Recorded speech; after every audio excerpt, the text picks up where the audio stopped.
Para pendengar yang kami hormati, selamat berjumpa kembali dengan RBM Reform Broadcasting Ministry dari Sekolah Tinggi Teologi Reform Indonesia yang ada di Kemang Utara di Jakarta. Dan kami ingin menyapa Anda dengan mendoakan supaya berkat dan perlindungan dan pertolongan Tuhan ada pada Anda semua. Dan kami bersyukur kepada Tuhan. Oleh sebab itu kami ingin melanjutkan akan pelayanan melalui radio ini dengan penuh sukacita dan biarlah menjadi berkat bagi kita semua. Kali ini kita masih membicarakan topik mewaspadai berbagai kelemahan untuk menjadi orang tua. Jadi berbagai kelemahan untuk menjadi orang tua itu perlu diwaspadai. Ya, kalian ada yang sudah menikah 10 tahun, ada yang baru menikah, ada yang bahkan sudah menikah, ada yang 40 tahun. Siapapun juga tetap menjadi orang tua itu perlu diwaspadai. Dan mewaspadai dalam hal apa? Yang lalu kita bicara mengenai di dalam masalah kekompakan suami istri. Nah, kali ini kelemahan dari salah satu atau keduanya. Jadi ada orang tua yang memang tidak mencintai anak-anak, tidak menyukai anak-anak, merasa terganggu dengan anak-anak. Tetapi anak-anak sudah lahir. Jadi anak-anak sudah hadir. Tetapi ada orang, individu, entah ayah atau ibu, yang merasa tidak mau sebetulnya direpotkan dengan anak-anak.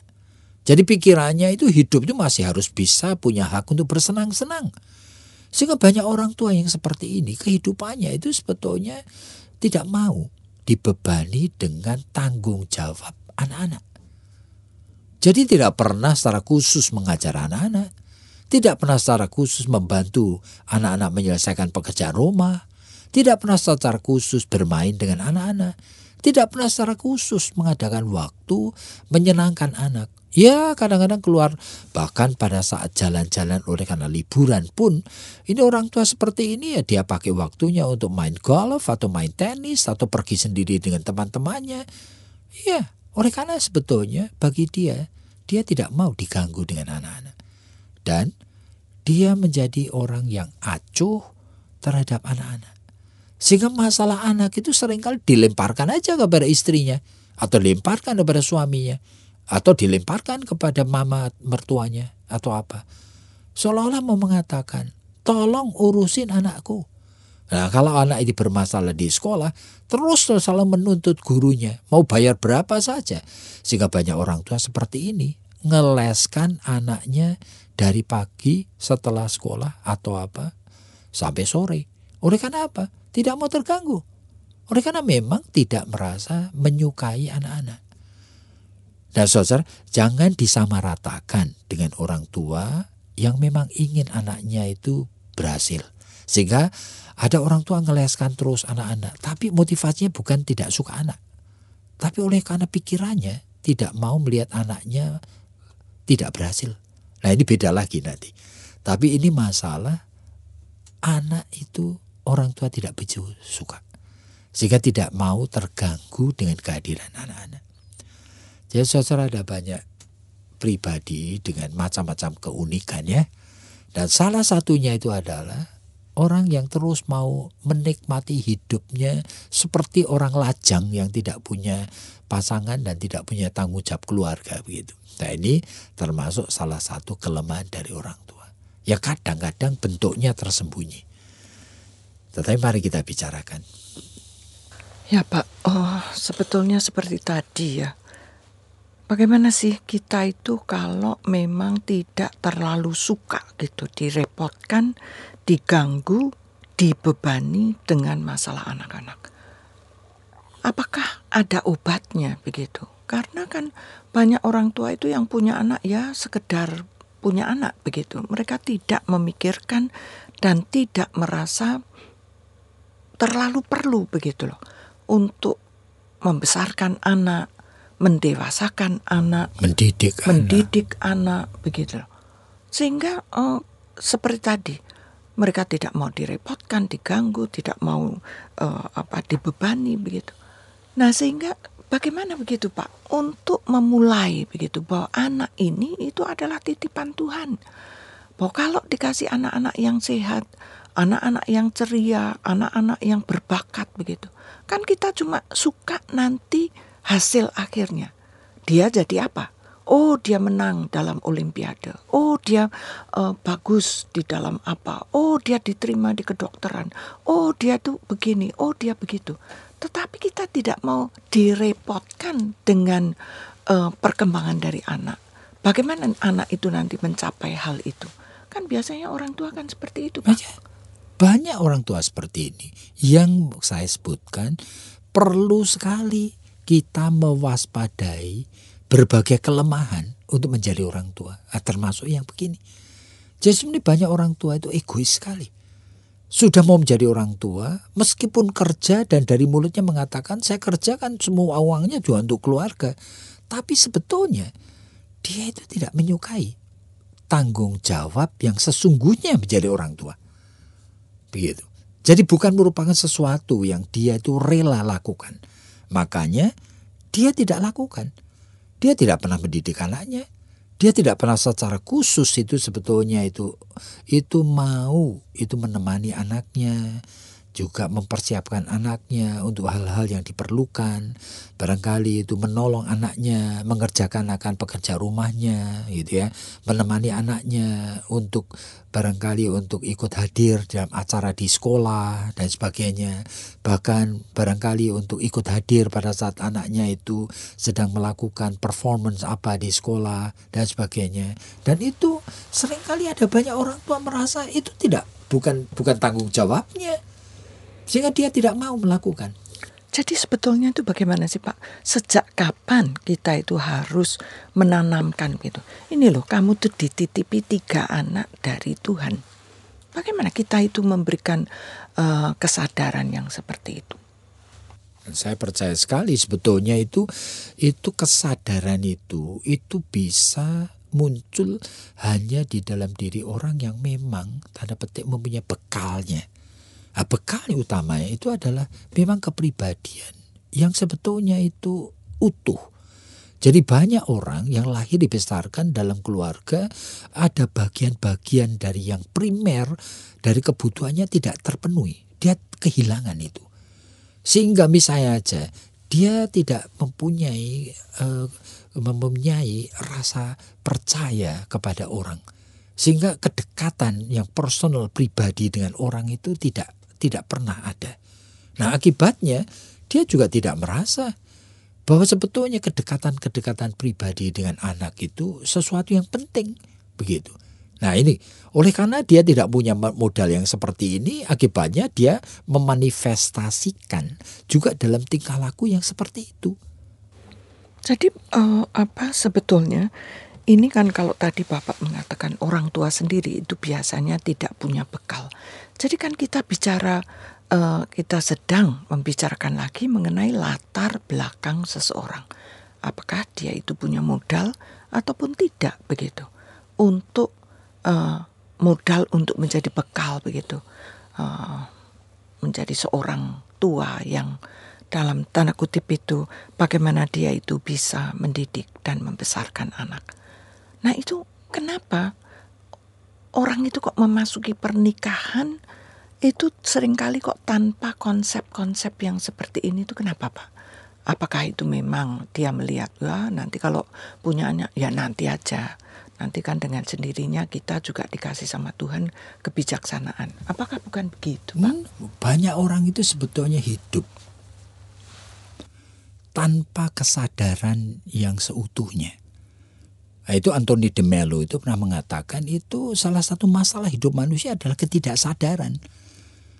Jadi tidak betul-betul sadar, tidak betul-betul mengerti apa yang sedang terjadi, apa yang sedang dilakukan, apa yang kita lakukan.